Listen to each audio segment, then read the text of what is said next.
quitting is such a harsh word. It's time. It's time. It was time last time, but I really didn't feel comfortable stepping away from the board at that given point in time. But I think the school board is going to be in a good position moving forward. I really, really do. After 24 years of service on the Flagler County School Board, Colleen Conklin will sit for her last meeting this week. Conklin joined the Friday Free-for-All to talk about it. Every single superintendent brought a specific style and need that address the specific need at that time. Kathy did a great job bringing in some standard operating procedures we really needed. And LaShaka is just the absolute perfect person for this time to bring Flagler forward. So she is a woman of fine integrity and character. And like I said, I think the district is really in a great spot moving forward. Conklin credits current Flagler County School Superintendent LaShaka Moore for her Flagler Forward initiative. She was really trying. I mean, if you think about her first 3 months, right? She stepped into some very controversial issues. Oh, yeah. So she really wanted to drive the message to the community. Hey, we're not looking back. We're not looking backwards. We're going to continue to move Flagler forward. And that's been her message, and I think it's a good message. Tomorrow, you'll hear Conklin's thoughts on the future of Flagler County schools. Good morning, Flagler County. I'm Rich Carroll. You're listening to Flagler's Morning News on Monday, November 11th. Detectives arrested a Flagler County School District employee after she had battered a special needs student, apparently unprovoked. A Flagler County school employee is arrested for striking a child. An Indian Trails Middle School employee, Cheryl Andrews, age 69 of Palm Coast, was arrested for child abuse without great bodily harm in the school's cafeteria following more than a month-long investigation. Flagler County Sheriff Rick Staley. The incident was reported to the Florida Department of Family and Children's Services, and eventually it was reported to the Sheriff's Office. To conduct thorough investigation, and during the interview with the suspect, she said, "I don't know why I did this." A witness was also interviewed who told detectives Andrews is very aggressive towards all the students and that her actions against the victim were unprovoked.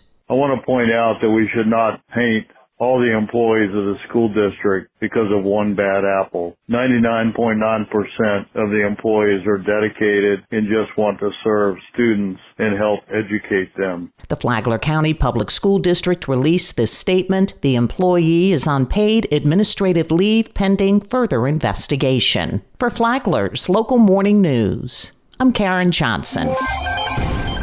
This local news is a service of Flagler County's Toyota dealer, Beaver Toyota, US 1 St. Augustine, here to wow you.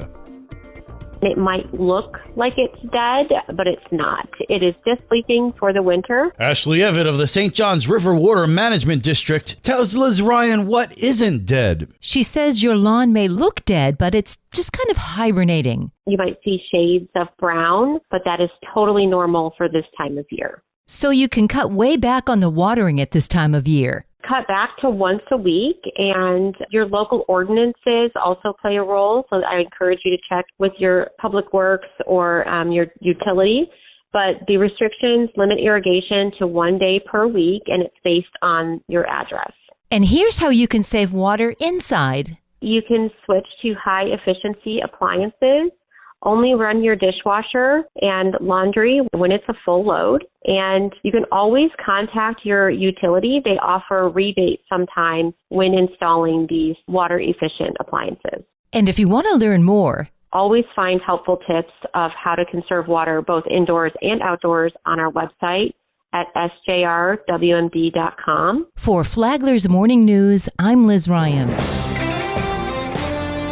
Do you think you can capture the real Florida? The Florida State Parks 2024 photo contest is underway. If you've got a photograph taken inside one of Florida's 175 state parks this year, you can submit it. Some of these contest categories include scenic landscapes, waterscapes, wildlife wonders, birds, or even state park adventures as some of the categories.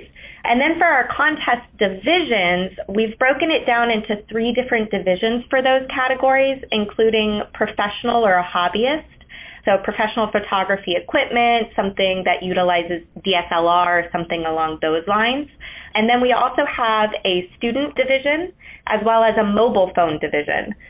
So for the student division, that's 9th grade to university or collegiate students.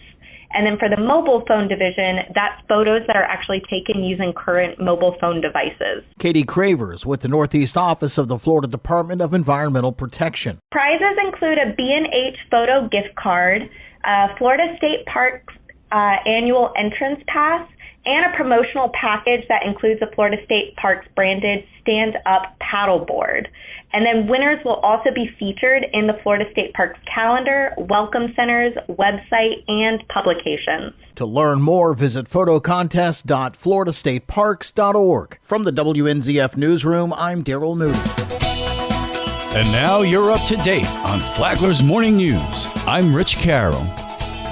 And now, Mike Lee Show with your WNZF local sports update. Number 4, Flagler Palm Coast, hosting number 5, Spruce Creek. That was the FHSAA playoff bracket reveal Friday night. 9-1 FPC finishes as district runner-up and is hosting Spruce Creek in the first round of regionals Friday night. On the WNZF playoff selection show, Coach Dan Fish talked about playing at the Sal. I love the opportunity to play at home in front of our crowd. I think we really feed off their energy, and we're not intimidated by anyone. We're just going to show up and play, and we'll be ready. The Bulldogs defeated Spruce Creek 50-39 just 2 weeks ago, but Fish isn't taking that for granted. I definitely think it's a new game, but obviously both coaching staffs are going to go back and look at what was successful and where we struggled, and we're going to try to fix those things and try to implement a great game plan around that. That interview can be seen on the Flagler Radio YouTube channel. Marcus Mitchell has nearly 1,700 yards rushing this year. Hayden Hayes has passed for 2,700 yards and 32 touchdowns. Hayes says the big boys up front make it possible. Dogs, every single one of them in the trenches. They don't get the credit they deserve. All the way from Gavin to Gethin to Angel to Stiggins to Zach. They're the money makers. We don't go anywhere without them. Mikhail Isaac has a school record 15 receiving touchdowns. I got that connection built with the quarterback, and we just started rolling. It's a crazy thing when you got the whole team on the same page. Isaac on returning to the playoffs. Blessed. That's all I can say is blessed. Kickoff will be Friday at 7. Due to FHSAA regulations, the broadcast will be audio only. Join us live at 6:50 on 94.9 FM, FlaglerBroadcasting.com, and the Flagler Radio app. Soccer, FPC defeated the alma mater St. Augustine 4-0 Friday. The Matanzas girls won 8-0 over Mainland. Saturday, the Pirate boys defeated the alma mater 2-0. Friday, both FPC cross-country teams punched their ticket for the state championship. Freshman Peyton Sarasi finished 4th, breaking her own school record. Ariana Slaughter medaled too. The ladies go to state for the first time since 2009. This is your home for local sports, with updates Mondays and Fridays. From the WNZF Sports Desk, I'm Mike Licio.